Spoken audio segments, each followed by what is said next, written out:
Hello! I am incredibly excited because I have my first actual professional animal rights campaigner on the podcast today. I have Reuben, who is the anti-vivisection campaign leader for PETA. Thank you ever so much for being here. Jess, thanks so much for having me on. I'm excited to talk about it. Yeah! So this is very informal and plebby, and I'm more interested in you and your journey than I am, like, sort of, any specific part of you. So usually what we do is we start with, like, where you started before you became vegan. So what was little Reuben like? So I come from the southeast of the UK. I grew up in a seaside town in Kent called Herne Bay. Uh-huh. I grew up in a Christian household. Oh. But I guess the prelude to me becoming vegan, I guess I grew up probably with quite a strong sense of right and wrong. Uh-huh. The idea that it was important in each situation that you choose to do the right thing. Mm-hmm. And I think I was quite a thinker. Mm-hmm. And so I think whilst it was in no way a vegan household, Mm-hmm. there were kind of early signs there. Mm-hmm. So I studied international politics at university. Mm-hmm. And that probably spawned from an opposition to injustice or oppression. Mm-hmm. So I remember age, 12, 11 watching. My dad would have the news on quite a lot. Mm-hmm. And I would see, I guess, footage of people fleeing war or famine, flooding, drought, these kinds of things. And I guess growing up in one of the most wealthy countries on the planet, I had quite a stark realization that it just seems so wrong that so many other people are living in absolute squalor, while so many others are living such a blessed life and are kind of none the wiser that any of this is even going on. Mm-hmm. And so I think whilst it wasn't geared towards animals at all at that point, I already had quite a strong view of right and wrong, and that it is important to do the right thing. And I guess an acknowledgement of injustices that people are often not too aware of.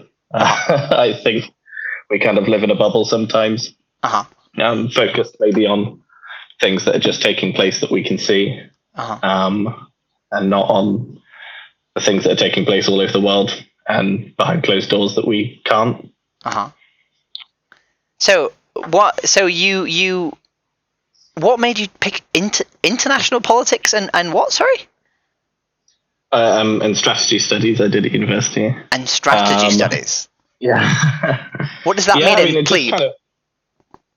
I guess a lot of that ended up being like military strategy. Okay. That's kind of looking at. It's been quite useful for my role as a campaigner. So I guess to put it into terms that are relevant to what I do now, it's assessing your target. So, what are you trying to get changed? What are the levers that you can pull to exact that change? Who are the stakeholders that maybe your target cares about? And how can you use all of these kinds of things to put pressure on them? I guess there's a bit of psychology coming in there, trying to kind of psychologically analyze your targets. Whereas at university, that was more political strategy or military strategy. And today it's more campaign strategy. But it's still fundamentally quite a similar thing. It's just at university, when you're studying it as military strategy, they tend to be using a lot more tanks than we do. So presumably, were you vegetarian before your degree, or did it all come at once? No, I wasn't. No. Okay. So my partner was. She turned vegetarian. I guess we've been together for about a year. So she was vegetarian when we went to university. And I guess in my head, I felt like I'd kind of settled it. I thought I've kind of thought about the issue, and I think what I'm doing is okay. So I guess I kind of closed it off in my head. Therefore, I didn't need to think about it. And I was wrong. So what I decided was I was happy to reduce not animal products as a whole, but like meat. I would reduce animal flesh consumption wherever I could. Wherever there were replacements that I liked. So let's say I was going to eat chicken nuggets for dinner. If I like the vegan alternative, I would replace it. And I found after about 6 months, I'd actually replaced pretty much all of it. So there was just one or two, I don't know, types of animal flesh that I was still consuming. And I thought, well, actually, I could just do without them, and that would really have no impact on me. So at that point, I became vegetarian. I guess this was about my second year of university. Okay. And then coming into the latter half of our third year at university, we both decided we would go, I guess I would say plant-based at that time, because we still hadn't really acknowledged it as I still kind of viewed it as a personal choice. Like, I'll do this, but I didn't expect others to. And then we both watched Earthlings. Oh, okay. And that was like an overnight switch. It was like some kind of switch goes in your head. And all of a sudden I just see the world so differently. I guess obviously, like I said, I'd always seen lots of injustices elsewhere in the world. All of these horrible things happening all over the planet. But I'd always thought, well, I'm quite blessed to live where I do then.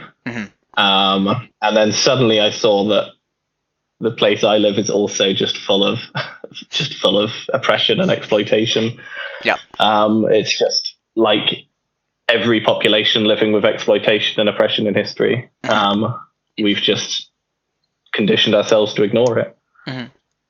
And so, yeah, that was the big switch. So I was watching Earthlings. So Earthlings was what made you vegan instead of plant-based? Yeah, I would say so. I mean, bearing in mind this was only about a month or so after, so I was a month or two after we'd been plant-based. And then we also both read, so we both became vegan at that point. And then we also both read Animal Liberation by Peter Singer. And that kind of, I guess, fleshed out some of the philosophical side of it a lot more. Okay. So at this point, you're still doing your degree, and you're now both vegan. You're both You're both engaging in lots of like vegan media. You're reading books and watching documentaries. Do you have like vegan friends, or is it just the two of you? No, at this point, it's definitely just the two of us. I mean, we have people that like we were friends with at school, or that we know who are on plant-based diets or are vegan, but like it's not really a big part of their identity, or they don't really talk about it a great deal. That we know are vegan, but no one that we would really chat to or kind of expand as like a social circle at this point. So it's just the two of us, which in a sense we were lucky, because so many people do it alone are obviously completely isolated when they go vegan. We were really lucky that it was the two of us. And it also meant with all the books we were reading, we were kind of doubling the amount of knowledge we could grow in a shorter time. Because I'd be reading something and I'd be like, oh my God, did you know about this? And then she'll be reading some other book and she'll be like, oh my God, did you know about this? So, we were kind of squeezing way more, vegan advocacy and information into a much shorter time. We're watching Earthling Ed videos and Jerry Cardstrong videos over dinner, that kind of thing. It kind of became quite all-consuming quite quickly. Yeah, I can imagine. Yeah, I think. Yeah, I think I was quite lucky as well to do it with a partner, and I think you do sort of end up becoming way more insular, which I think sometimes is actually a negative, because if you did it on your own, you would be more likely to meet your community. Whereas when you do it with a partner, sometimes you sort of go the opposite way, right? And you just become very insular together, and then you're less likely to reach your community, which isn't always a good thing. Yeah, in some ways. I mean, certainly for the first, I guess, year or so, we were both really passionate about it, but we weren't really doing any activism because we weren't really aware it was there. You'd kind of see this occasional large protest somewhere, but we weren't seeing the kind of more grassroots stuff happening, which I guess if I'd done it by myself, perhaps I would have been looking more for what was going on locally to me. So I guess perhaps it slowed down the transferal into advocacy and activism. Yeah, I think it's sort of better short term but worse long term, I think. Or like Maybe. mid-term, maybe mid-term, not long term, I suppose, since eventually you find your community, right? So what happened next then? So you finished your degree, and you didn't decide to go and change your life entirely and become an animal rights activist professionally. What I presume, what did you do? What did you do finishing uni? So at this point, we decided we wanted to start making a film about it. Oh wow! About the way animals are treated in the UK. So my partner studied film studies. So we weren't really aware of what was already out there of the Earthlings. And so we wanted to make a film about that, which is still an ongoing project. But so we kind of viewed that as our activism at that point. But making a feature-length film as two people is quite time costing. And we soon found we were running out of money. So for the first year or two after uni, I had a job at Morrison's. So certainly not activism. And then after that, I worked in a job that was more specific to my degree. But I kind of always knew at this point that the long-term or medium-term aspiration is to go into animal rights work. So I was kind of just taking on jobs that would give us enough time to work on this film in the meantime, and that after 6 months or so, I'd move on to an animal rights style job, which is what I did. So wait. I guess about 2. No. Yep, you can't just gloss over the fact that you're making a film and like leave that in the dust. Please. What was like? What is the aim of the film? Like, what are you trying to do? What if you don't mind me asking? Like, what are you trying to make? So it's mostly found footage. So we've not done lots of investigation ourselves. There's already thousands of investigations and investigators who have already gone into all these various institutions and filmed this stuff. So we sought permission from a lot of them to use their footage. And I guess initially, I think often when you first go vegan, so obviously we conceived of this idea when we first became vegan, you're really looking for a way, kind of you're reading all of this stuff, you're consuming all of this information, you're seeing videos of amazing advocates, and you're trying to look for a way that you can convey that information and articulate it in a way that suits you. You know, we're not all earthling ed, expert communicators. And obviously my partner studied film, and we thought that's a way we can convey this information. And so that was the kind of driving force behind it. And ever since, we've been finding this footage wherever it is. Some of it was taken by us, some of it taken by investigators. And at the moment, we're kind of in the finishing stages of putting all of that together. It's called a Nation of Animal Lovers. A nation? Oh, okay. And I can't give a release date yet because every time we've tried to think of a release date, we've massively overshot. And what's the premise then? Presumably it's British in sort of like setting. Yep. And so it kind of introduces the issue through the lens of greyhound racing. Okay. So we wanted to start out kind of the starting section with I guess something that most people would have common ground on, that we shouldn't mistreat dogs. And so then we go through some of the arguments that someone who supports greyhound racing might make for why they would justify abusing these dogs. And it turns out most of these arguments are the same ones that people would use for eating animals. So, it's traditional. It gives me pleasure. All of these kinds of things. And so the viewer at this point, hopefully, is thinking, none of them are justifications for why we should harm these dogs. And then we turn the finger on them.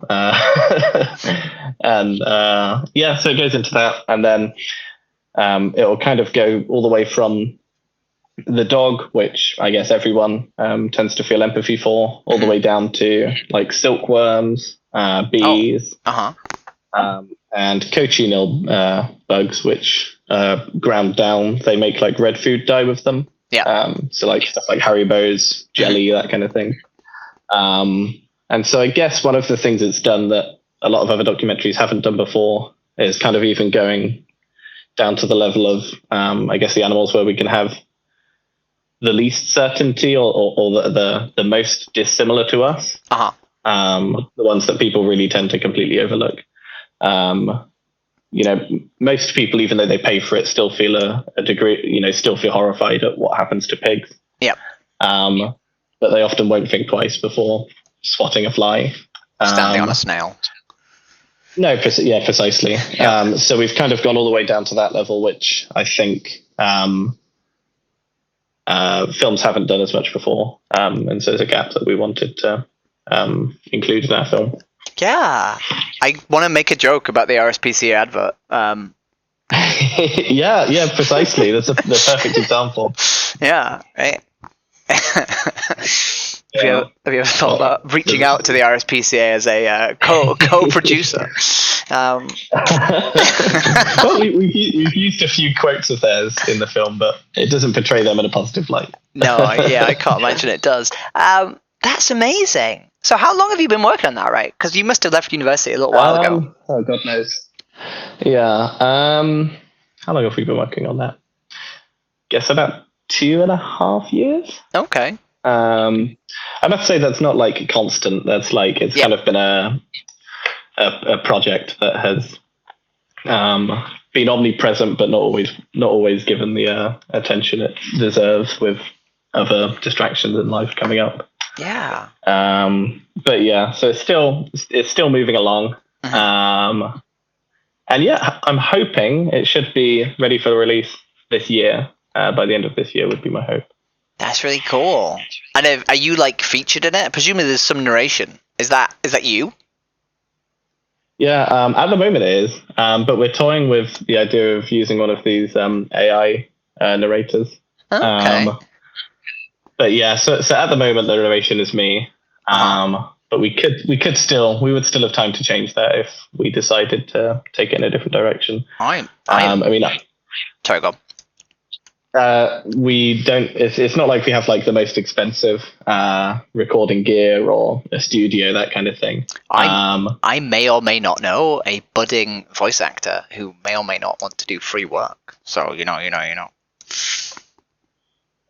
Maybe an option. Yeah. You'll have to give me the contact details. I will, not in the middle of a podcast. Sorry. Yeah, I might edit that out. That's really cool. Oh my god, I didn't know. You've kept, like, I appreciate I've only met you twice, but if I was making a film, I would not shut up about it. Literally never. Literally never. Okay, so moving on from your, magnum opus onto less cool things.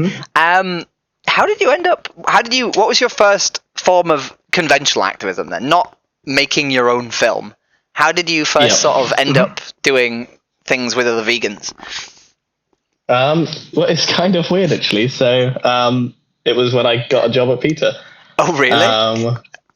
So my first, so I hadn't actually done a great deal of conventional activism before that point. So I was really eager to get out of the work I was doing. And I applied for a whole bunch of animal organizations, and I got offered a role at PETA. So that was handling their anti-vivisection, so anti-animal testing campaigns work in the UK, with a primary focus on a campaign that we run all over the world to end the use of the forced swim test, which is a particularly cruel test that involves near drowning and decapitating or killing small animals like mice, rats, sometimes maybe guinea pigs. And so my first bit of conventional activism was a banner drop that we did in Bristol, which was just me and my partner on a bridge over the main motorway going into Bristol. The bridge, the banner was like 10 meters long. And so it was just me and her. So it was a really windy day. And so what you can't see in the pictures of the banner flying is that I'm actually laying behind it with my arm outstretched in one direction and my leg down the other, trying to pin it down. Because otherwise, in all of the pictures, it would have been flying over the bridge. But yeah, so that was the first. And then I followed it the next day. We disrupted a talk at the university in Bristol, which is one of the universities that still uses this test. So my first was a banner drop. My second was a disruption. And then, disruption. And then immediately following that, I got into other forms of activism. So I joined the We the Free group in Bristol. So I started doing like outreach, advocacy style stuff. Obviously, all the while I'm still doing this. I'm still doing stuff for Peter. So I'd characterize my campaign as having been disruption heavy. So we've focused on making it difficult to continue using the test. Or to at least make them look bad if they do, presumably. Yeah, precisely. Yeah. So when I started at Peter, I hadn't really done any conventional activism. Oh, wow. Interesting. So how was it then? Did you, presumably if you'd not really done it before, you didn't really know how it was going to like sort of feel? And was it like an adrenaline rush or? No, it was shit scary. Okay. I was. I'm not. I'd say pre-vegan. I was not exact. Like, I was a relatively confident person, but I'm not a confrontational person. I don't enjoy confrontation. I don't really like entering into situations where someone's likely to be extremely pissed off with me or upset with something I'm doing, which is about 90% of activism. There's a good chance someone's not going to like what you're doing. And so, I would say it filled me with a lot of anxiety. I was really only doing it out of a sense that I had to, because it's the right thing to do. And if I don't do it, clearly I don't believe in the things that I believe in as strongly as I should. And so, it wasn't. Certainly the outreach, I would say I enjoyed. I didn't find that scared me particularly because I'm comfortable talking to people. But things like disrupting events, that kind of thing. I didn't enjoy that at first. It certainly made me anxious. I think the first event I had to disrupt, I was feeling pretty stressed about for about 2 straight weeks before. So. And how did it go? How did your first disruption go? Like, how was the one? Your second event was a disruption. What happened? Yeah. Well, so that one I was filming, luckily. But the first one that I was partaking in and was kind of the focal point of. So I think the stress kind of dissipates once you actually are doing it. That is when the adrenaline rush does kick in. And I found I was actually remarkably good at making my voice heard. Projecting my voice quite far. And it went quite well. And I think immediately following it, you feel very pumped and you're ready to do the next thing. And then a month later, when the next one comes up, you feel anxious all over again. Yeah. Now I was thinking the other day that I kind of want to do a disruption. But I desperately want someone else to go with me and film me because I am terrified. Like the idea of standing up inside a busy room or like a busy like place where other people are just trying to go on with their lives, and you actively force them to like pay attention to you. You've got to expect them to, at least some of them, to say something back, right? 100%. I mean, the first one we did, it was during a talk. I mean, luckily there are several of us. It's rarely been like just me. But the first one we did, the entire audience started booing the moment we started. Actually, no, there were a couple of cheers at the back, but mostly booing. But I guess that is and always has been activism across the whole of history. Yeah. Vegan or not, any form of social change has generally been met with resistance and people getting rather pissed off. Yeah, and I think the people who you are affecting, like who are shocked and like contemplative, are not the people who are going to scream out in either support or rejection, right? They're going to be the people who are just stunned in silence, basically. So yeah, 100%. And obviously, this is where the history comes in as well. The strategy, because dependent on what you're pushing for, it depends whether it matters if the audience are maybe pissed off. So, obviously, with this campaign, we're trying to push for. In any campaign where you're trying to push a target to stop doing what they're doing, you're trying to persuade them, right? So if we want to stop a certain group from using fur, one of the tactics you could use is just making it extremely inconvenient for them to continue using fur, even if you haven't necessarily persuaded every single other person who shops there that they shouldn't use it. And so I guess it's utilizing all of these different levers and trying to work out what exactly it is you want to achieve from any given action. I think a lot of the time people don't understand the purpose of protest or of different types of activism. I think when Extinction Rebellion first kind of started kicking off, lots of people were saying, I agree with them, but I don't support their methods. And yet within months, our government became the first to declare a climate emergency. So fundamentally, they just pushed it enough onto the agenda that they did something about it to stop all of the nuisance and disruption. Yeah, because like part of the campaign is like you don't have to agree with me, but like if you do agree with me, you'll benefit because I'll stop making your life miserable. Precisely. Yeah. I mean, I think at the time that what Martin Luther King was and the civil rights movement were overseeing massive progress legally, they were still seeing massive resistance in the general public. He was still one of the most hated people in America. And yet, by every other metric, they were succeeding. So it's not always just about changing public opinion. And I guess, obviously it depends which kinds of campaigns you're trying to run and who you're trying to change.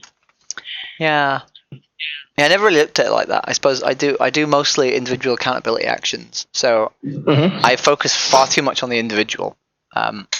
Yes, in that context, it's definitely individual change. Yeah. So you did your first two Peter actions, and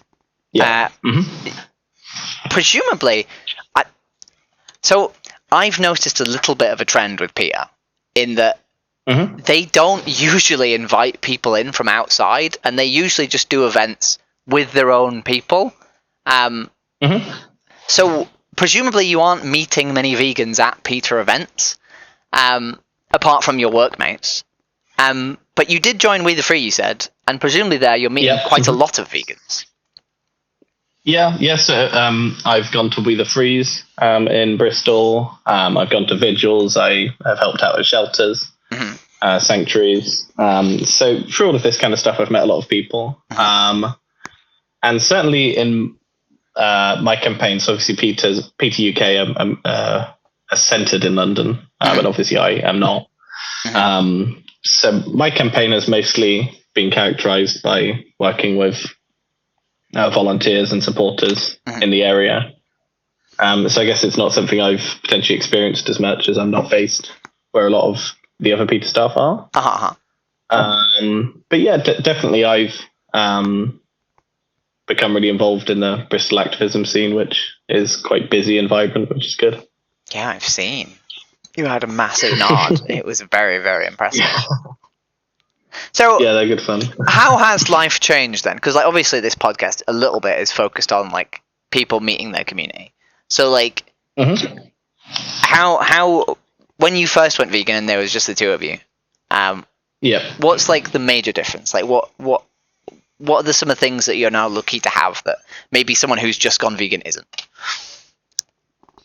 Community wise. Yeah, that's a good question. Yeah, community wise. Okay. Yeah, it's a good question. I guess one of the things is when you really do throw yourself into activism, you find that in many ways it's quite a small world, both on a local level, so just in the city or town that you find other activists in, you tend to find it's generally the same groups of people that are really, really active. And then even more broadly, nationally, you start to come across a lot of the same faces at different things. And so you do start to build quite quickly a real network of what people are doing, where they are, and people who I guess are in the same boat as you. Obviously, there's so many different forms of activism that you could be doing. And so you do start to really quickly, when you do throw yourself into it, identify all of these different groups and people, and find forms of activism that suit you. So really that only happened when I started at Peter and really threw myself into lots of activism in Bristol up until that point. So I've been vegan for about 18 months. I really hadn't encountered any of that. So it's really much more of a recent thing for me. No. Wait, you'd been vegan 18 months. How long have you been working at Peter? Coming up for 2 years in August. Okay. So you went vegan 3.5 years ago? Yeah, 3.5 years ago. Okay. Yeah. Wow. That's cool. We went Still vegan almost at the same time. Oh, really? There you go. Yeah, I'd still consider myself relatively new to veganism. I'm always in awe when I meet people who have been doing this stuff since like the 90s. Yeah. I always feel like, or in the case of Ingrid and Peter, since the 80s. Right? It's really weird when you because I think I feel like in a short period of time I've got super stuck in and done a lot of activism, and I meet people who've been doing vegan activism for 20 years or 30 years, and I'm like, what am I gonna be like when I get to that point? Where am I gonna be when I get to that point? Right? It just seems kind of weird. I can't imagine working on this for so long. Yeah. But so. Yeah, I guess that's one of the things, avoiding burnout, right? I'm not sure it's burnout. It's just I'm one of these people who constantly chases more, and I suppose I'm just sort of. I think I'll get upset when I can't find more, and I just don't know what I'm going to be doing in 30 years. I'm kind of worried about what the hell I'm going to be doing in 30 years. What will I have done? Yeah. So. Well. Go on. No, please. Well, I was going to say, unfortunately, us humans don't seem to run out of ways to cause harm in new and innovative ways to animals. True. So I think, unfortunately, in 30 years, we're still going to be doing, hopefully with a lot of progress having happened, we're still going to be doing a lot of the same stuff, but hopefully with vastly fewer animals being harmed. Yeah. So you said you work at anti-vivisection within Peter. Yeah. And presumably that's. So I didn't really get into anti-vivisection until recently. I think a lot of people in veganism focus on animal ag, and various obviously hunting and things like that. But the anti-vivisection is a pretty big movement, and for me, it always seems like anti-vivisection is this one where it's very hard to have any agency over it, because obviously with hunt stabbing you can go out and you can just stop people hunting, and with animal agriculture you can sort of convince people to not eat animals, but with anti-vivisection you're always essentially screaming at either a corporation or an institution to ask them to stop. So it's a very different type. It's only essentially a pressure campaign, right? So can you tell us more about that? Can you tell us more about Yeah. Sorry. Yeah. I guess this is another area where the strategy aspect of my degree comes in, because you look at all of these things and you think, what is the best way that we can affect change in this? Obviously, with the hunting example you gave, a brilliant way that you can actually save foxes on the ground is by stabbing a hunt. With consumption of animals, I think I read something like if every vegan in the UK turned one person vegan each year, within like less than a decade, the whole country would be. So obviously, advocacy is a great direction to go in with that. And then, yeah, like you say, with vivisection animal testing, it can sometimes call for a slightly different approach. Not always. So with the example of like cosmetics testing, people can exact change by opting for cruelty-free and vegan cosmetics. But yeah, with the kind of regulatory testing, or a lot of regulatory testing, or with clinical testing, basic research, translational, that kind of thing, it's more difficult for the individual on the ground to impact that. But what I would say is like with a lot of the things we've changed in history, the individual can still impact institutions. They can still impact government. Hopefully we'll have seen that today because we're recording this on election day. So hopefully we're seeing one of the biggest national examples that people can change at least something. But yeah, so I guess one of the main things that goes into it is really defining what it is exactly you want to change. So a good example would be ending animal testing in the UK. I guess in the example of fox hunting, we're seeking to end it, right? In the example of consumption of animals, the objective is to end the consumption of them. That really comes down to, I guess, similarly to with consumption of animals, one method you can use is pushing for these alternatives, right? Like if you can make it as convenient for people as possible to stop harming animals, whilst we'd prefer they just did it anyway. The fact is, if it's really easy for them to do, they are just more likely to do it. And this is also the case with the use of animals in science. If we can push for better alternatives that are cheaper, more accurate, it makes it a lot easier for us to push for an end-to-animal testing. So examples of these would be AI has recently become a really good alternative or potential alternative to animal testing. We can grow organoids, which are like miniature human organs, organoids, organ on a chip. We've got computer modeling, human tissue cells, stem cells, that kind of thing. So we've got all of these alternatives, which is one angle we're pushing for to end the use of animals in science.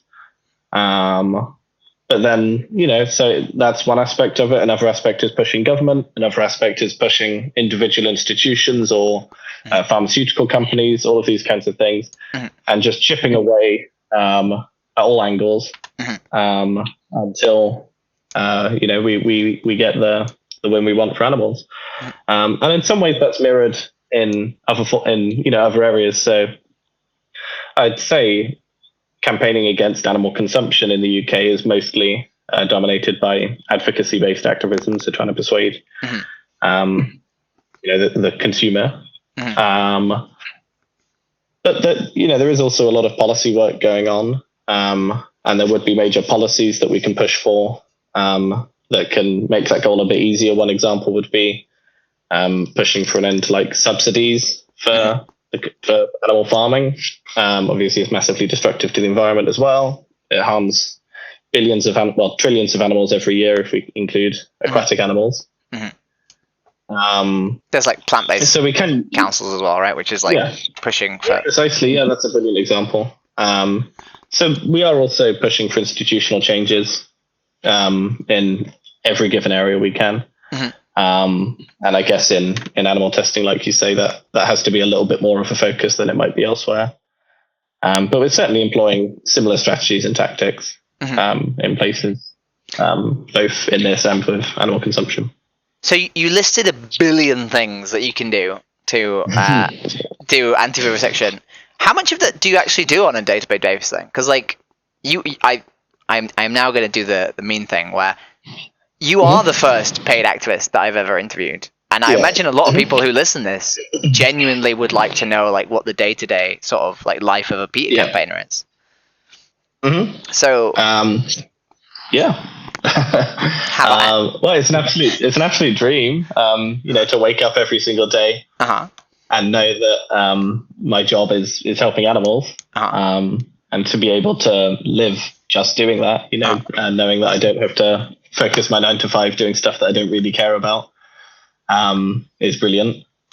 But yeah, so in terms of a lot of the stuff, some of the stuff I described, so for instance, pushing for like alternatives to animal testing, you need to actually have quite a large science department, and often that can be the domain more of the scientists, because government might be slightly less persuaded if it's me turning up saying, you guys should just use this technology I read about. So that tends to be more the domain of the scientists than it is for me. But my role, it will involve a lot of planning, kind of broader planning for a campaign. So when it comes to running a targeted campaign where you're trying to get your target to drop whatever it may be, I guess the TNS Rabbits campaign, for example, or Camp Beagle, Fur Free, all of these campaigns, you can really go off kilter real quick if you're not doing like long-term planning. So any of my campaigns will start out with that. I'm going to start out working, I guess, mapping out the stakeholders. What are the things that this target cares about? What influences them? So that's part of it. It'll then be further down to tactics. So I'll be working out what kinds of things am I best to do. I'll be writing up plans for those kinds of things, contacting activists to try and get them involved. A lot of it could be logistical organizing. I'm sure anyone who's organized a demo knows often you find yourself carrying 1,000,001 things down there. So it's organizing, getting all of those things in one place, ensuring people are arriving at the right time. My day-to-day can involve sometimes going on TV for interviews. So I've been on TV News a couple of times to be interviewed about issues like horse racing, or obviously animal testing is my particular area. So I've spoken about both of those things on TV. It might be meeting with important stakeholders. So that could be meeting maybe a local MP or mayor who might be able to have an impact on the stuff we're trying to drive change with. Any of those things can come up in my day-to-day. And even 2 years on from starting, I'm still finding every month I'm encountering completely different things that I've never done before. It's certainly no ordinary job. But yeah, so that's a lot of it, is planning, logistics, doing, meeting with people, being a spokesperson. And obviously when it comes to, for instance, being a spokesperson, it's making sure you're as clued up as you can on what it is you're going on to talk about. So a lot of the role can involve research sometimes as well. And every campaigner will take on their role a little bit differently. Based on how they run a campaign. One of the things I've noticed when I've sort of attended yours and one of your colleagues' events is I showed up to both events and I knew very little about the subjects that you were campaigning against. One was swim test, and the other one was marine parks. And both of you were on the megaphone separately at your own event, and you were just speaking through the megaphone. And you were basically saying the leaflet in front of me word for word, because presumably you'd written it. And yeah, presumably you must get to know like the topics that you campaign against like ridiculously well, because you're very fluent when you are speaking through a megaphone about them. Yeah, 100%. I guess whenever you focus on a specific issue, you tend to be extremely passionate about that issue. So I have found myself, so ahead of starting at Beta, I did not have a science background. So you do find yourself really passionate about something that potentially you never would have had a major interest in before. As I said, for me, my role has become quite research heavy sometimes. A lot of it is ensuring I know as much about the issue as I possibly can. I think anyone who's done advocacy knows that from time to time you'll get one person who thinks they're rather smart and tries to pin you on one issue. You can answer 1,000,000 questions right, but if you can't answer their 1,000,001st right, There you go. Gotcha. But yeah, so a lot of the role is trying to know that stuff through and through. And then also there's the fact that I've been, kind of leading this campaign in the UK for 2 years. Yeah. Obviously, as you say, I write a lot of the literature. Yeah.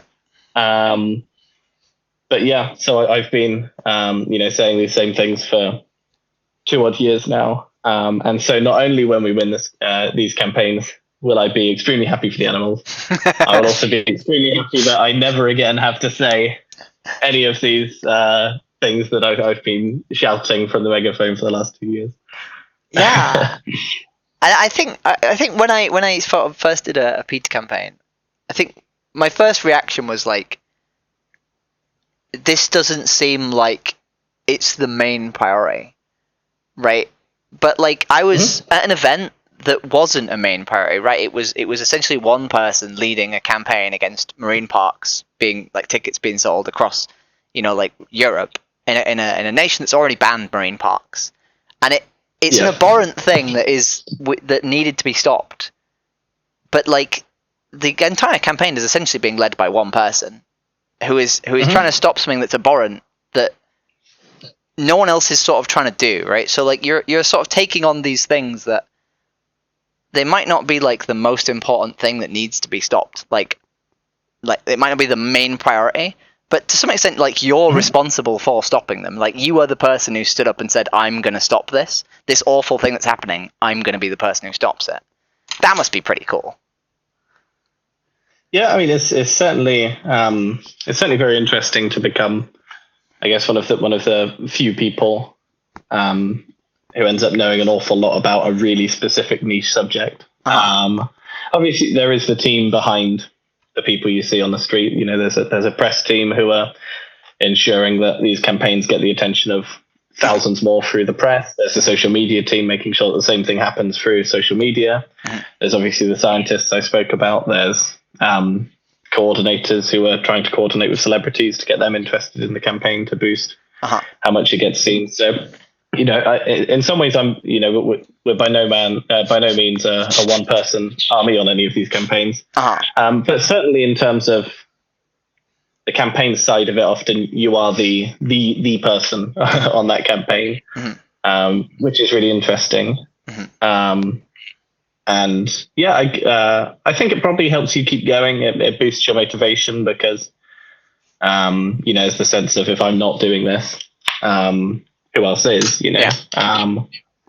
So yeah, it's and it's one of the things that's so attractive to me about PETA, is that they do focus on issues that often seem more niche or may seem low priority.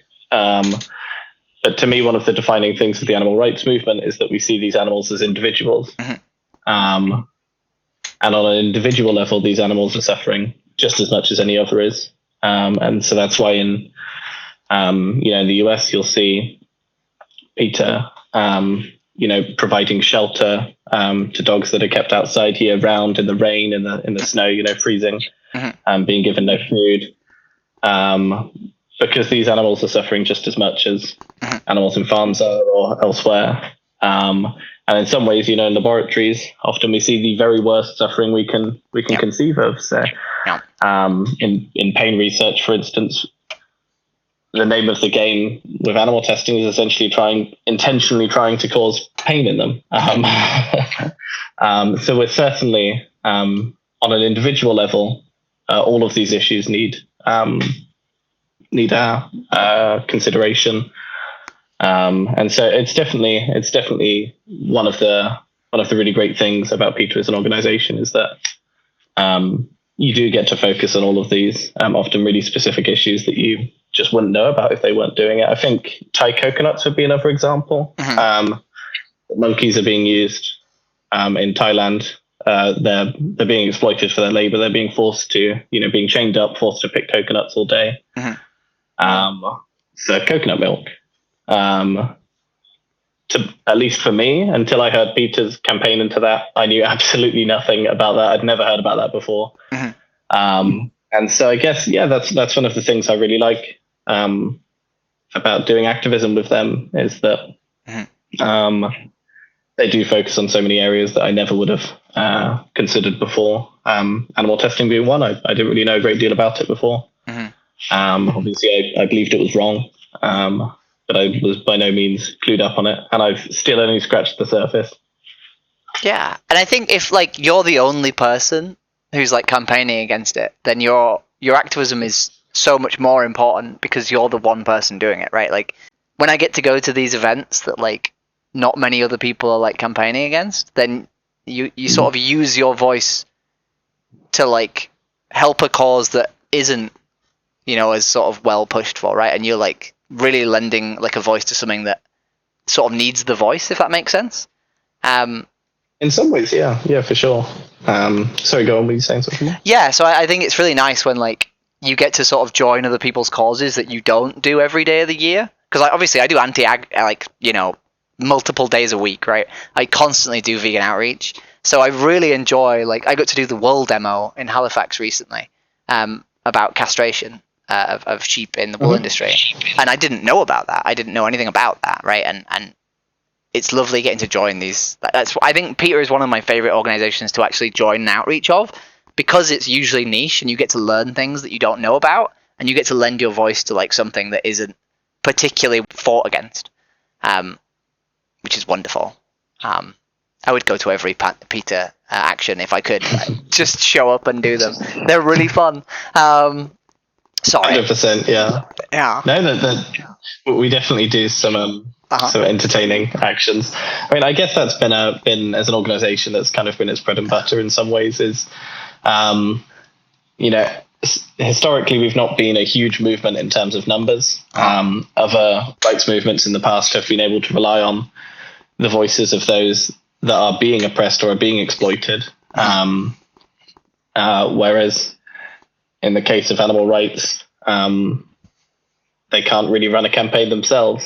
So sometimes it is about, with smaller numbers, trying to make yourself heard, which can often require entertaining or more provocative tactics, which, yeah, I guess can make Peter's methods of campaigning quite provocative and entertaining to take behind. I was trying to convince my friend in London to go and dress up as a bear today. With Peter. Yes, I saw that. Yeah. They didn't go, unfortunately. They didn't take the. I won't say the B word. Oh, that's unfortunate. They would have been in the Guardian today if they. Yeah, they're like 6'7" as well. Like they're a huge person. They would have been perfect to be a bear. Like they would have been a brilliant bear. They would have been a brilliant bear. Yeah.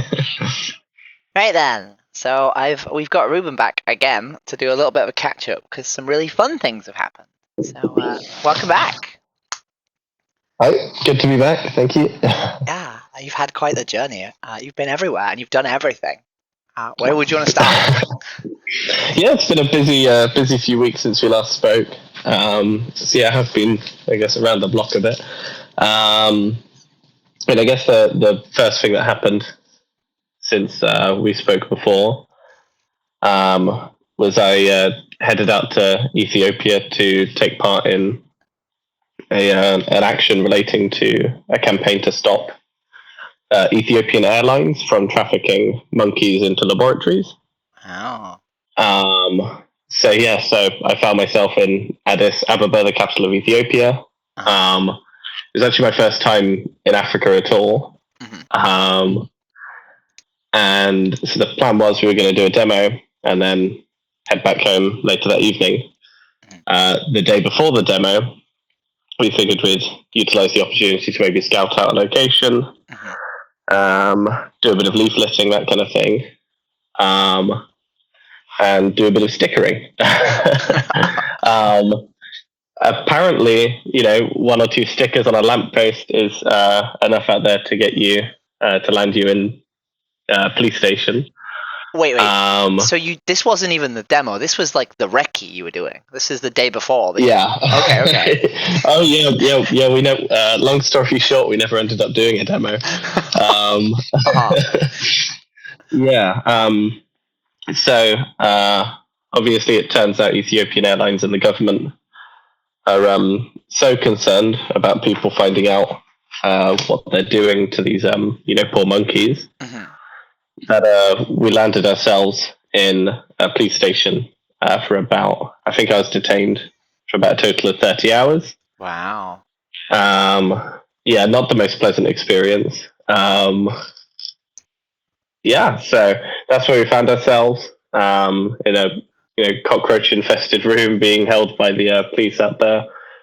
I think the first maybe 15 odd hours, there was no food. So Yeah, and then obviously embassies had to get involved, and luckily in the end we made it out of there. We were deported by the government. So can I ask a bunch of questions?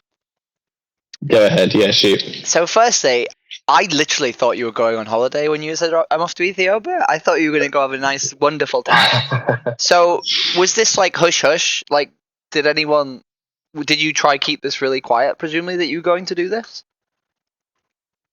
Yeah, I mean, obviously, I guess it's good practice to tend to not make a habit of, Announcing. I guess, yeah, announcing the demos you're doing unless the people you're announcing it to are the people who are involved in it. Mm-hmm. I guess generally a good practice is to try and keep stuff hush until it's happened. Mm-hmm. Obviously, it turned out that was good practice because the police were very eager to apprehend us before we did anything. So.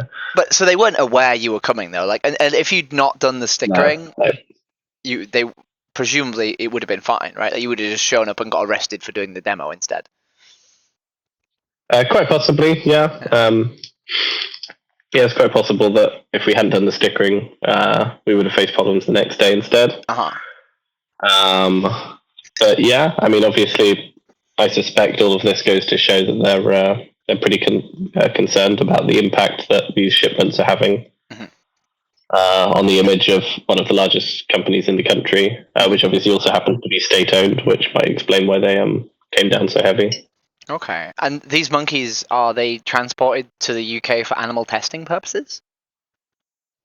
I know for a fact they're transported to the US. Okay. I don't know if Ethiopian Airlines have been one of the airlines responsible for transporting to the UK. Okay. Obviously, that does happen, that monkeys are transported into the UK for experiments. But we know that Ethiopian Airlines have been tied to thousands that have been shipped into the US. Okay. And what sort of, like, what's going to happen to these monkeys then? So what is the typical experience of a monkey that gets flown to the US? Yeah, I mean, obviously, any number of things.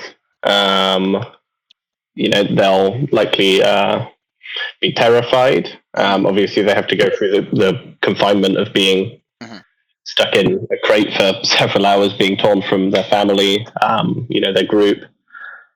And then, of course, there's the actual experiments themselves. So they might be intentionally terrified. I think there's been experiments where they've been known to throw snakes at them, to throw like rubber snakes at them, to evoke like a fear response. They may be mutilated. They might have electrodes forced into their brain. They might go through food deprivation. Any of these kinds of things are all entirely common. So to some extent, whatever people want to do with them, they can do, basically. Pretty much, yeah. When it comes to animal testing, all of the things that if you found your neighbor had been doing would be illegal suddenly become, completely legal. Yeah, that's grim. So who did arrest you then? Was it just the local police, or was it like a separate unit, or what happened? How you're stood there on the pavement putting stickers on, and how does it begin? Well, so someone who must have seen a sticker placed on a lamppost must have drawn the attention of the police and pointed us out to them. By this point, we were, I think, just having a drink in a bar. Okay. Police turned up. At one point, there was something like 15 of them telling us we couldn't leave. A couple of them had Kalashnikovs. Those were the ones that were made to guard us. I mean, I feel like they probably wouldn't have shot us if we ran, but I guess that was the kind of implication of having those ones guard us. And then after about an hour or so of them trying to get us to explain what the stickers mean and that kind of thing, we were taken back to the station. And then, yeah, it kind of seemed like 30 hours of them not knowing what to do ensued. At one time, it seemed like the government were looking to press charges, which obviously would have been pretty scary because that could come with potentially, custodial sentence in a country where I can't imagine the prison system is. I mean, not that the prison system anywhere is particularly nice, but I can't imagine there's many glowing Yelp reviews of Ethiopia's prisons. And then, but I mean, I guess the main thing though is, whilst everything that happened to us was really, awful, for us it was 30 hours, and even those 30 hours paled in comparison to 30 hours in one of these monkeys' lives, and they have to go through it and forever until they die. Yeah. So, whilst it was grim, I don't want to, I guess, seem like we're complaining or. No, I don't think anyone will believe that you're complaining. Yeah. But yeah, so that was kind of the experience. Yeah, definitely not fun. Did you have any sort of contact with the outside world, or is it just like your colleagues who were sort of like trying to get you out? Like, did you get a phone call? Luckily we had. Yeah, luckily we managed to hold on to our phones. So we were actually, trying to get word out there. Our colleagues were kind of coordinating with lawyers and the embassies and that kind of thing. The embassy, British embassy, did show up.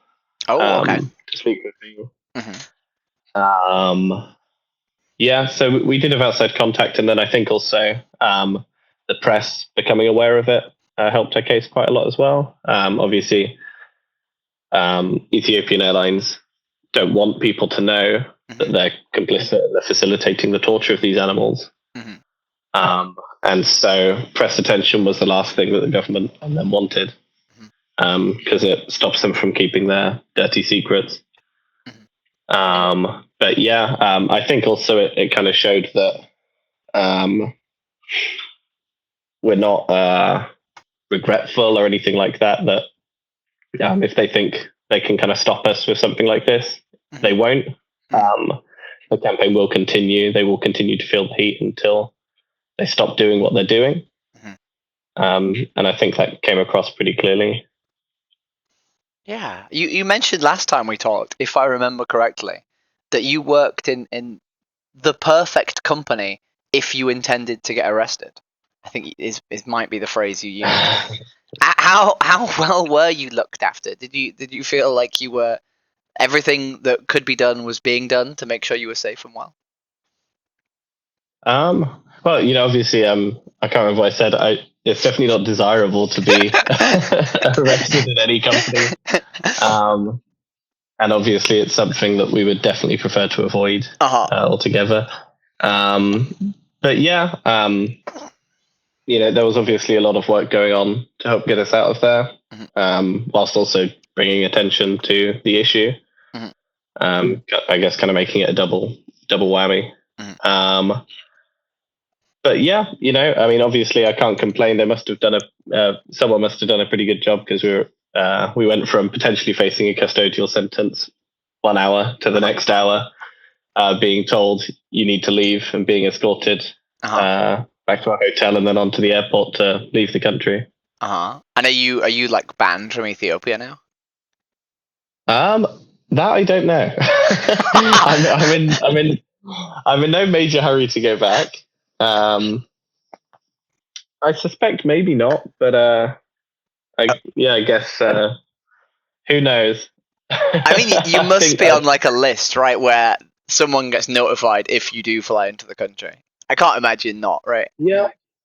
One might assume, yeah. I mean, I was I guess we were deported. So Yeah, right. I'm not eager to go back, and I guess we wouldn't be welcomed back either. But yeah, so long as the issue was highlighted, that's all I went there for anyway. Okay. Was this your first sort of like I don't know the word, but action like outside of England, outside of the UK? No, I mean, we do all sorts of things. This is certainly the most, I guess, far-flung location I've been to for activism. But Peter obviously do work all over Europe, disrupting fashion shows to draw attention to the exploitation and abuse of animals for fur, skins, their wool, that kind of thing. So I've participated in stuff like that before. No, so this wasn't my first, but definitely the most different or the most far-flung location that I've ever gone to do something to advocate for the animals. Yeah, I mean, I was really worried when you told me. I was like, oh, I hope you're okay. I hope you're not like having flashbacks or anything. But it seems like you're in reasonably good spirits, so that's nice. And I've heard that. Sorry, go. I was going to say, I guess it's all such a rush, and at least for the past few days, you're kind of feeling the relief of being released. I guess every time you're doing something mundane, you kind of think, what would be happening right now if they had chosen to not deport us? Like where would I be right now? So I guess right now I'm kind of still feeling that relief, and then I guess we see how I feel about it in a couple of weeks. Yeah. Next time someone asks you to go to a place outside of Europe to do activism, you're like, is there anyone else that can do it? Is there anyone else? So I've heard that you've been doing even more fun things after doing that. So you got home from being, sort of kidnapped and put in a dungeon and interrogated and then deported. And you were like, I'm going to go do some more stuff. So what else have you been up to? Yeah, well, I guess the unfortunately the animal exploitation never stops. So I guess neither do we. But yeah, so I guess within a day of coming back, or 2 days, within a day or two of coming back from Ethiopia, I found myself in Paris ahead of the Olympic Games. Because I guess what a lot of people don't realize is that they're sponsored by LVMH, Louis Vuitton, who are one of the worst abusers of animals in the fashion world. They still use fur. They still use the skins of wild animals like crocodiles, lizards, that kind of thing. Obviously, still loads of leather or cow skins. And so I found myself taking part in a near nude demo that Peter were doing in Paris to draw attention to that ahead of the Olympic Games. I've seen a wonderful picture of you painted as a Union Jack. Yes, so the idea was that we were showing the world is united against cruelty, because fundamentally most people, if they saw or heard what was going on in the places that produce a lot of these animal products for fashion, would be completely against it. And so we're trying to draw people's attention to that ahead of the Olympic Games, where obviously the sponsors of the games will be hoping to generate a lot of good press for themselves. And whilst that's going on, people also need to know whatever nefarious things they might be doing. Yeah. I had a weird question, actually, that I was strangely intrigued to know, but obviously not that intrigued that I could be bothered asking. But there's a bunch of you, and you're all painted in different like national flags. Are they all Peter employees from different countries? No, they're not. They're not all Peter employees. Okay. There are only a couple of Peter employees there, I think. For the most part, they're activists who have volunteered to take part. Yeah. Invariably, with big demos where there's more people like that, there'll be supporters who are eager to take part and advocate for the animals. I have a friend in Paris, actually. If I'd known you were going, I would have been like, go see this person. How long were you in Paris? Were you just there, like literally there and then gone, or did you spend like a couple of days there? Yeah, it was pretty whistle stop. So I got there on Sunday, and I was out on the Monday evening. Wow. Having been traveling and sleeping several nights in, as you described it, I was certainly eager to get back to my own bed. Uh-huh. And aim for a more relaxing week ahead. Yeah, I can imagine. So how long did it take you to wash all the body paint off? Are you still blue and red? That's a good question. I don't know if I got all of it. I feel like I must have done. Uh-huh. It's a pretty good litmus test for, I guess, how thoroughly you're cleaning, though. Yeah. Because you know when you've covered everything. But yeah, no, it took quite a while. And it's pretty messy to wash off as well. I guess obviously it splatters paint everywhere. So, Uh-huh. yeah, I pity the Airbnb host. Someone's bathtub is very, very blue. Yeah, I think we got it pretty clean, but yeah, How much? I don't imagine that's the kind of standard Airbnb usage. Uh-huh. And did someone help you paint? I've realized that I should be asking questions about activism, but I'm just intrigued by your experience. Did someone else help you paint like your back and stuff? Were you painted by someone else? Yeah, I mean, I didn't do any of the painting. Oh, okay. Yes, so that was like a makeup artist. Uh-huh. Did the painting.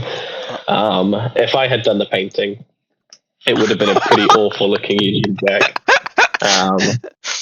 I would probably struggle to paint one on a piece of paper. So using myself as the canvas wouldn't have turned out too well. Uh-huh. And how much media attention did you get? Because I saw a picture, but it didn't really sort of give the whole experience. But like, Yeah, it was really good. It was in the Guardian photo of the day. mm-hmm. And then several different European news outlets. So got coverage, obviously Guardian, so UK. Mm-hmm. I think Italy, France, potentially Spain, it got coverage as well. Mm-hmm. So, in Europe, this was getting pretty good coverage and drawing a lot of attention to, what these so-called fashion houses are doing. Mm-hmm. Yeah, that's really cool. And you came home, and Yep. then what? Because I've heard you've done another thing. I just expected to be talking to you about those two things, but apparently you've now done more. Yeah. Well, as I said, I guess if the exploitation don't stop, neither can we. Uh-huh. So hoping for a quieter week. It didn't quite materialize, I guess. Unfortunately, a tragic video has come out at the time of us speaking. I guess it'll be slightly older news by the time this airs. But at the time of us speaking, a video just came out of a dressage rider whipping her horse, I think something like at least 24 times in the legs, very aggressively. She has been dropped from the Olympics team. And all of a sudden, there's a lot of coverage of the cruelties that are involved and are inherent in sports that use animals, particularly with an emphasis on equestrian ahead of the Olympics starting later this week. So I was on LBC radio this morning. Several of my colleagues have been on several different other outlets as well, talking about how this isn't really an isolated event.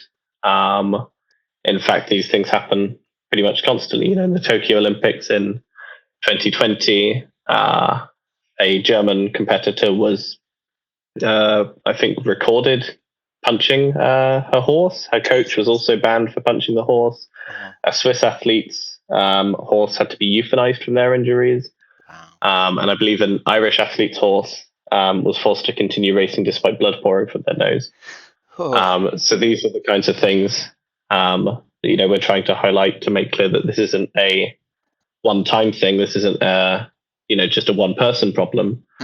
The problem is, as I'm pretty sure most of your listeners will be aware, when we commodify animals, when we treat them as things, abuse becomes are just a consistent result of that, essentially. Like when they're considered things, we will always end up seeing instances of abuse, and that's why we're calling for the equestrian to be removed from the Olympics altogether.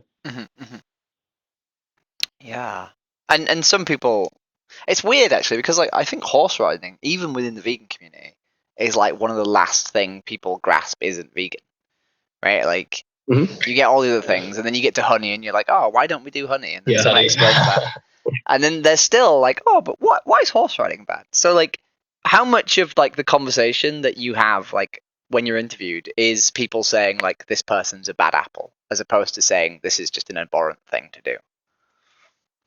Yeah, I mean, there's certainly often a tendency for interviewers to go towards that, or just people in general, particularly if they have some kind of vested interest or they particularly like horse sports involving horses, or so-called sports involving horses.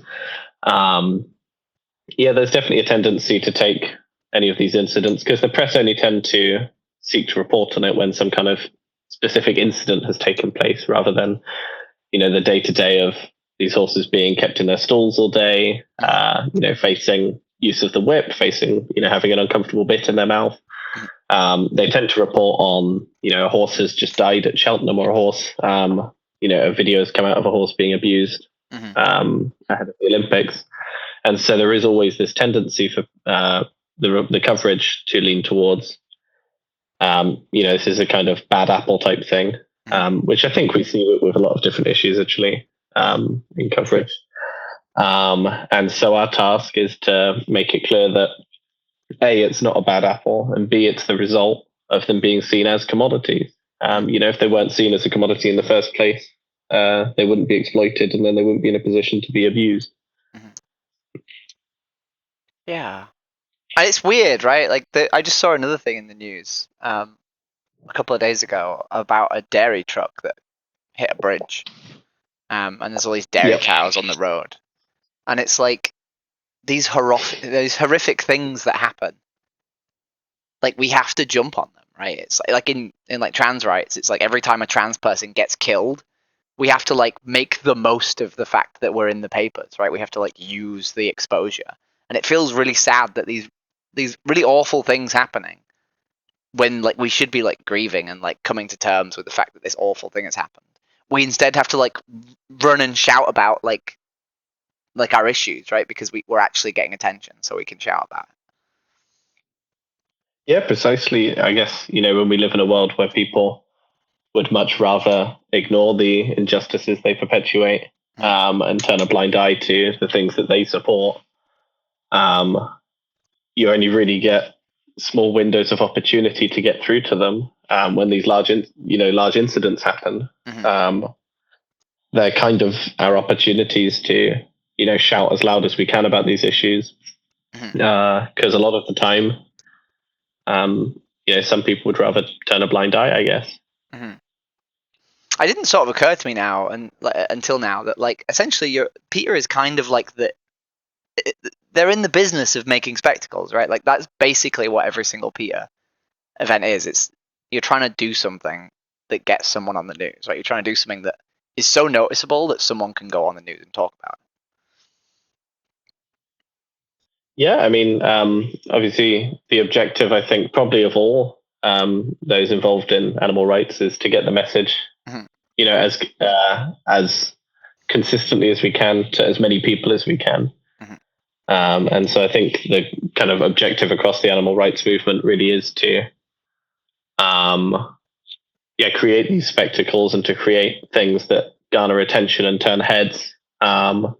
Because it's one thing to just tell someone something's wrong, but you've got to almost, really shock them into moving away from lifestyle habits that they've stuck to their whole life, or moving away from belief systems that they've been brought up into. It's often not as simple as just a chat. Sometimes you've got to really shock them into changing. Yeah. No.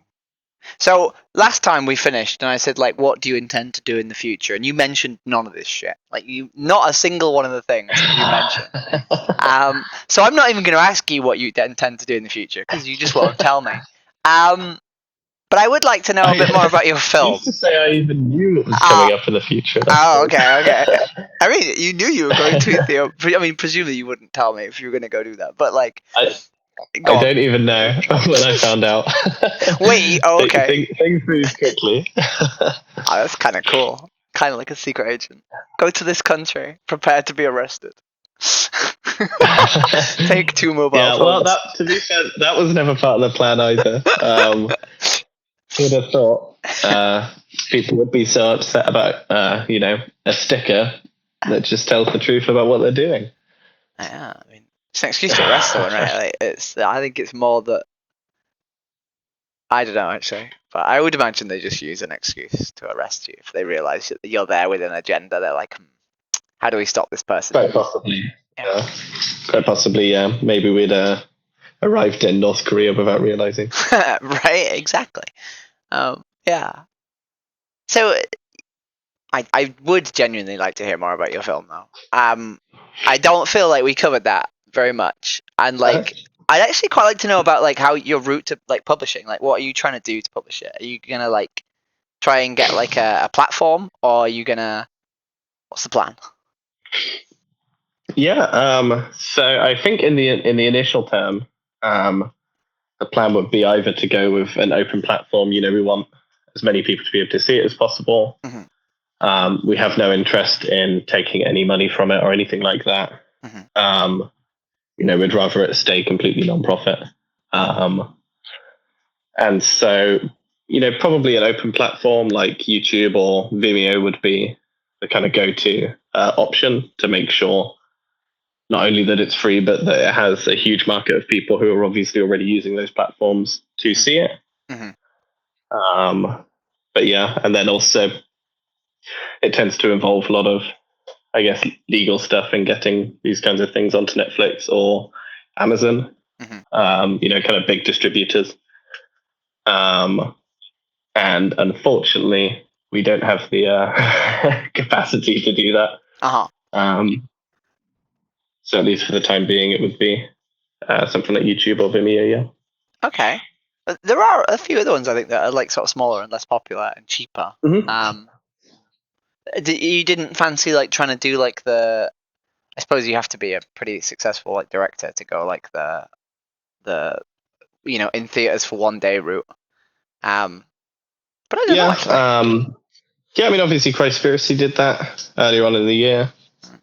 I could I never guess. go vegan did it as well. That was a Yeah. that was That's a true. first Yeah. time director, not a Mm-hmm.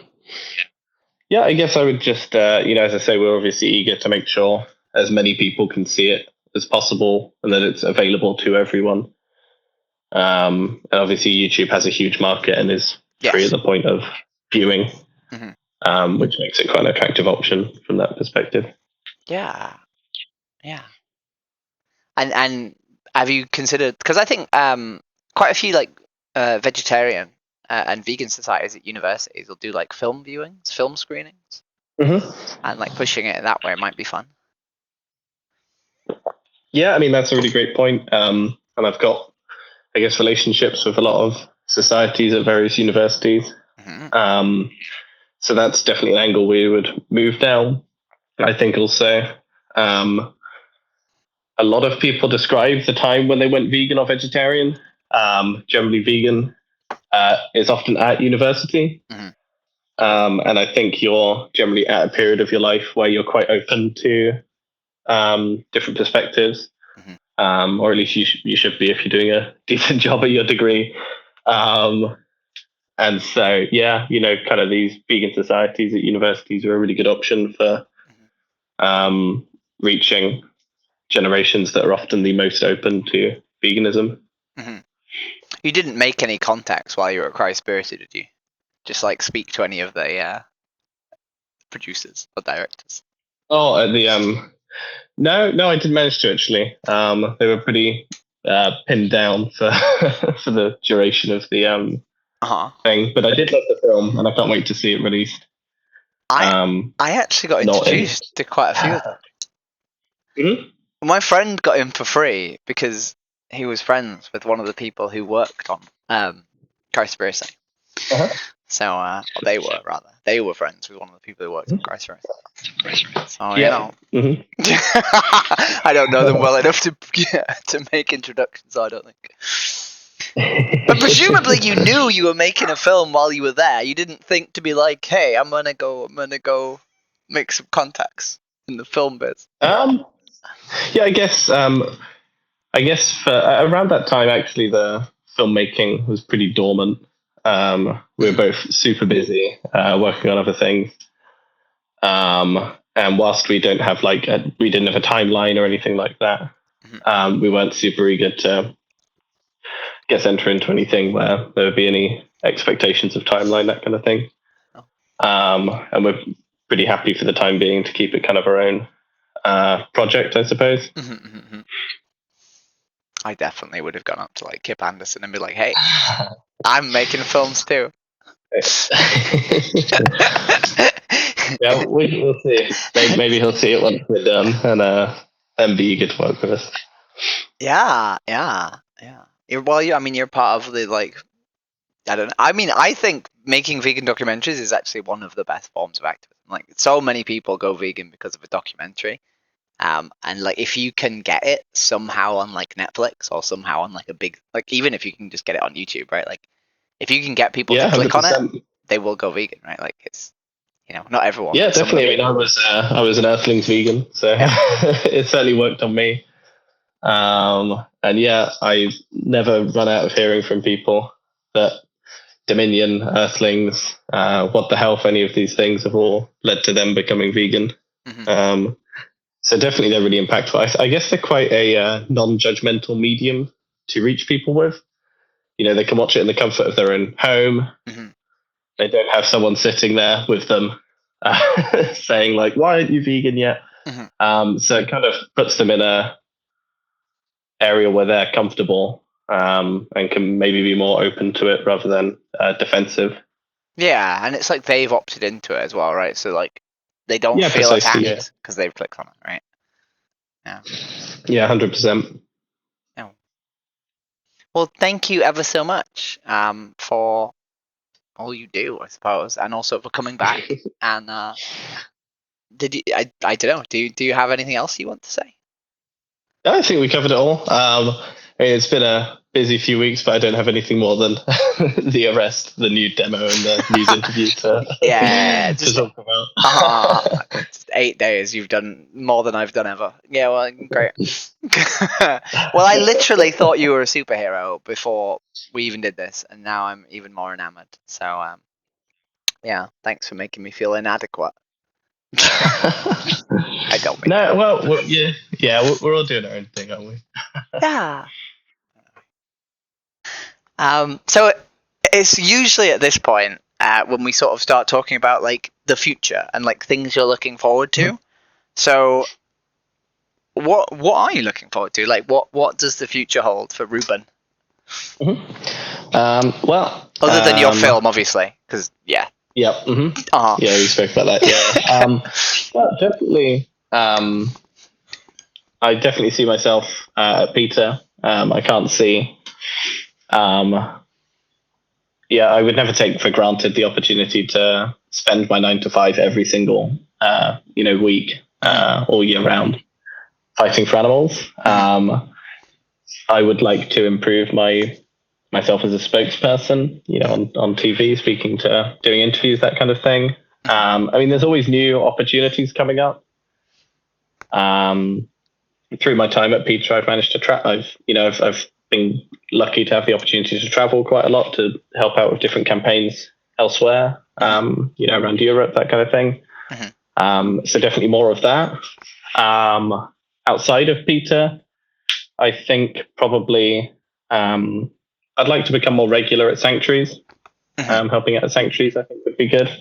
I think in some ways that can be a way to prevent burning out, is helping out at sanctuaries. It kind of grounds you a bit. It reminds you why you're doing this. You're kind of seeing the lucky ones who have not succumbed to the industries that we're trying to oppose. So I definitely like to find a space for sanctuaries more in my life.